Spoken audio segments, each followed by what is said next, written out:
If you're in the settlement business, you probably had one of those days. The lender's waiting on the buyer's waiting on the seller, or the seller's waiting on the buyer, or both.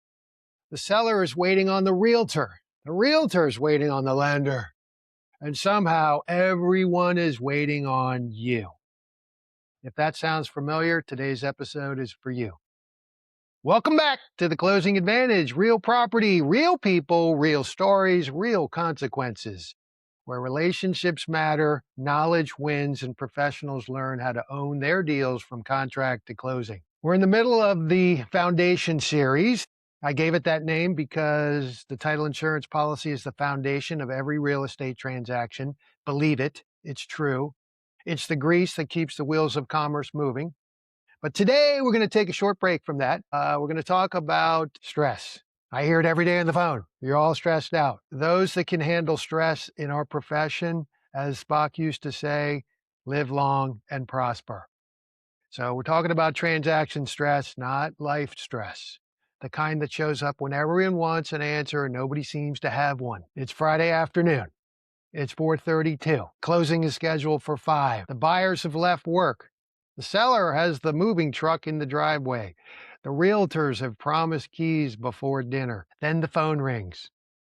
It's the loan officer. The wire hasn't been released. Not because of a title issue, not because of a settlement issue, not because anything you've done. Everyone starts arriving. But the real stress isn't the wire delay. The real stress is what happens inside our own heads. We begin imagining every possible disaster. Meanwhile, the only actual problem is that we're waiting for the lender's approval. Something showed up at the end, and now they need to fix it. Don't ever forget, you are the quarterback, not the football. I know some of you hate sports metaphors, and I'll work on that. But as the title and settlement agent, you are the quarterback of the transaction. The buyer looks to you. The seller looks to you. The lender looks to you. The realtors look to you. Everybody in the huddle is looking to you. The underwriter is looking to you. The county is looking to you to get it right. Eventually, the lender approved the wire. The funds arrived. The transaction closed. Everyone moved on, except the settlement officer who spent the entire weekend worrying about something she never controlled in the first place. And that's why stress becomes such a challenge, because many professionals slowly begin to believe they are responsible for everything. But here's the truth. You are the quarterback, not the football. There's a big difference. A quarterback's job is to understand the situation, communicate clearly, make good decisions, and move the transaction down the field. The quarterback is not responsible for every drop pass, every missed block, or every bad bounce. Yet, many settlement professionals spend their day carrying burdens that don't belong to them. The reality is that responsibility and control are not the same thing. One of the greatest causes of stress is confusing those two concepts. You may be responsible for managing the process. You're not in control of every participant in the process. And once you understand that distinction, something powerful happens. You stop wasting emotional energy on things you cannot change. You focus on what you can control: your preparation, your communication, your attitude, your professionalism, your response. The next time a transaction starts going sideways, ask yourself one simple question, actually two simple questions. Is this something I can control? If the answer is yes, take action. If the answer is no, stop spending emotional energy on it and start focusing on what comes next. Here's another example. A settlement agent handled the sale of approximately 6 acres of land. Everything appeared routine. The title search was completed. The taxes were checked.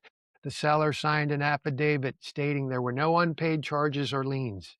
A thing about affidavits, you got to have a discussion about those with the person signing them, because often they don't read it and they just sign it. So the transaction closed, funds were dispersed. The recording package was sent to the county. Now, I know that for most people around the country, you don't disperse until you're on record, but in this particular jurisdiction, that is just not possible. A week later, the settlement agent received a call. The recording package had been rejected. Months earlier, the county had been forced to clean up the property. The grass had grown to more than 18 inches high. There was junk and debris all over the property that the county had to remove. So the county cleaned up the property and billed the owner nearly $30,000 for it. The seller knew the bill was coming. Now, either he hid it or he forgot. I don't know how he would forgot, but the seller never disclosed it. The charge was not on the tax bill. It wasn't on the county website. It wasn't in the places a settlement agent could actually find it. It's in some guy's folder. Now imagine being the settlement agent. The seller had been paid. The proceeds had been dispersed. The county wanted money, or they weren't going to record the deed. And you know, bad things happen when we don't record. And the seller was now not returning calls. That's the kind of situation that can keep a settlement professional awake at night. And yet, this is where perspective matters. At that moment, the settlement agent has two choices. Choice number one, panic. Start imagining every worst case scenario. Assume disaster, assume blame. Or choice number two is to do what great professionals do. They gather the facts, understand the problem, review the file, contact the underwriter. That's me. Explore available options. Take the next logical step. Notice what didn't help. Worrying, panic, never solved the problem. Anxiety can never fix a recording. Can't find a missing seller. The solution begins with one fact at a time, one call at a time, one step at a time. The settlement agent couldn't change what already happened, but they could control what happened next. And that's often where the battle against stress is won or lost. The next stress-reducing lesson I learned completely by accident. As you know, angry people cause us stress too. Years ago, I was handling a litigation matter involving a title insurance claim, and I was speaking with opposing counsel. Remember I told you that trial takes place on the phone? It's all a psyop! Anyways, I can't remember if I called him or he called me. I was probably explaining why he couldn't win. To say that he was upset would be an understatement. He was furious.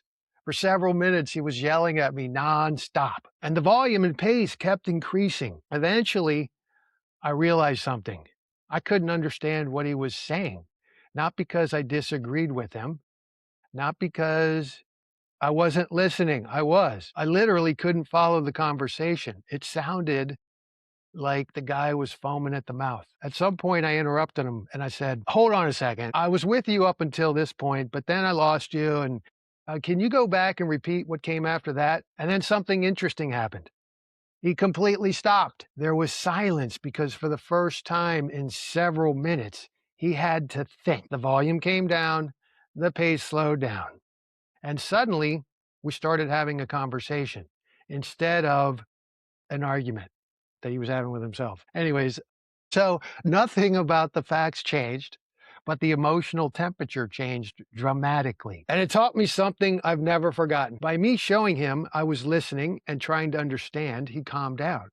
I asked a simple question that made him have to be quiet and think. When emotions rise, understanding and communication fail. Sometimes the fastest way to solve a problem is slow the conversation down. That lesson has served me well throughout my career. My wife is always telling me, "I know you don't care." And it's not that I don't care, it's that I don't let it affect me. So listen before you speak. Stress rises when listening stops. That's the first skill that disappears. Now, just the other day, a settlement officer told me that she had received a call from a realtor who was furious. The realtor launched into a lengthy explanation about missing documents, poor communication, and a transaction that was supposedly falling apart. The settlement officer was ready to defend herself. She'd done everything right. Instead, she listened for nearly 5 minutes. No interruptions, no explanations, no defenses. When the realtor finally stopped talking, the settlement officer asked, "What are you most concerned about right now?" And then there was a pause. Then the realtor said, "Honestly, I'm worried my clients are going to think I dropped the ball." Suddenly, everything changed. The real issue wasn't documents. The real issue was fear. Within minutes, the settlement officer provided an update, reassured the realtor that the transaction remained on track. The realtor calmed down. almost immediately. People don't always need answers first. Sometimes they need understanding first. Next lesson, urgent is not the same as important. Every email feels urgent. Every phone call feels urgent. Every text message feels urgent. But successful title professionals learn to prioritize. Many emergencies are actually information gaps. Sometimes the most valuable thing you can do is provide a simple update. I got your message. I'm working on it. I will be in touch shortly. Most transactions eventually closed. Most problems eventually get solved. Most crises eventually become stories. The professionals who thrive over decades remain calm when everyone else is losing theirs. They focus on facts instead of assumptions. They listen before speaking. They control what they can control. They communicate clearly. When things get hectic, remember this. Your job isn't to carry everyone else's stress. Your job is to bring calm to the transaction. And sometimes that's the greatest value you provide. You are the quarterback. You are not the football, because that's not just good stress management. That's your closing advantage. That's all for today, folks. See you soon.